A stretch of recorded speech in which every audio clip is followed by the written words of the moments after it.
भाइयों और बहनों, बोलकर लगा दिया ना गोल्ड बिजनेस पर ताला। चलिए देखते हैं। इलेक्शन से पहले हमारा देश एकदम सॉलिड था, इकॉनमी रॉकेट बनी हुई थी, और इलेक्शन का खेल खत्म होते ही अचानक हमारा रुपया भारी संकट में आ गया। ये कौन सा लॉजिक है? अब देखिए, इलेक्शन रैलियों में क्या गजब का माहौल था। 20-20 वीआईपी गाड़ियों का काफिला, आसमान में प्राइवेट जेट्स, झालमुड़ी का मज़ा और मैदान में इलेक्शन का असली खेल। तब इकॉनमी को कोई टेंशन नहीं थी। नेताओं के इन शाही खर्चों से देश का रुपया बाहर नहीं जा रहा था।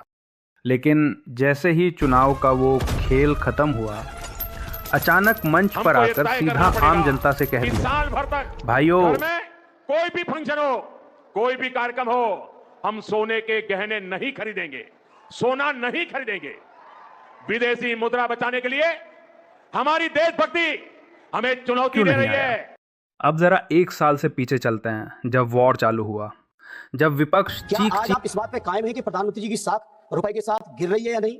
जो 60 रुपए का 94-95 रुपया हो गया, उसका स्पष्ट जवाब चाहिए, क्योंकि चुनाव जीतने के लिए आप लोगों की बातें कुछ होती हैं और नीतियां बनाने के लिए बातें दूसरी होती हैं। भारत की इकोनॉमी एकदम स्ट्रांग है, हमारे फिस्कल सिचुएशन स्ट्रांग है और फिस्कल डेफिसिट 5 साल में कैसे मेंटेन करता है, रुपया गिर इसकी रहा हमको है। पूरे दुनिया में इसी प्रशंसा हो रही 30 है। मार्च 2026 को तब हमारी वित्त मंत्री निर्मला सीतारमण जी रुद्र नर्तन कर रही थीं।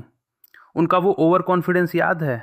रुपया कमज़ोर नहीं हो रहा, डॉलर मजबूत हो रहा है। ज़रा सोचिए, जब वॉर चालू हुआ, धीरे धीरे इंपोर्ट ड्यूटी बढ़ाते, एफआईआई को अट्रैक्ट करते, पेट्रोलियम प्रोडक्ट्स का डिस्ट्रीब्यूशन प्लानिंग करते, तो आज रुपए की ये हालत नहीं होती। ये सब फैक्टर्स रुपए को कमज़ोर होने से रोक लेते और मार्केट अपने आप एडजस्ट हो जाता।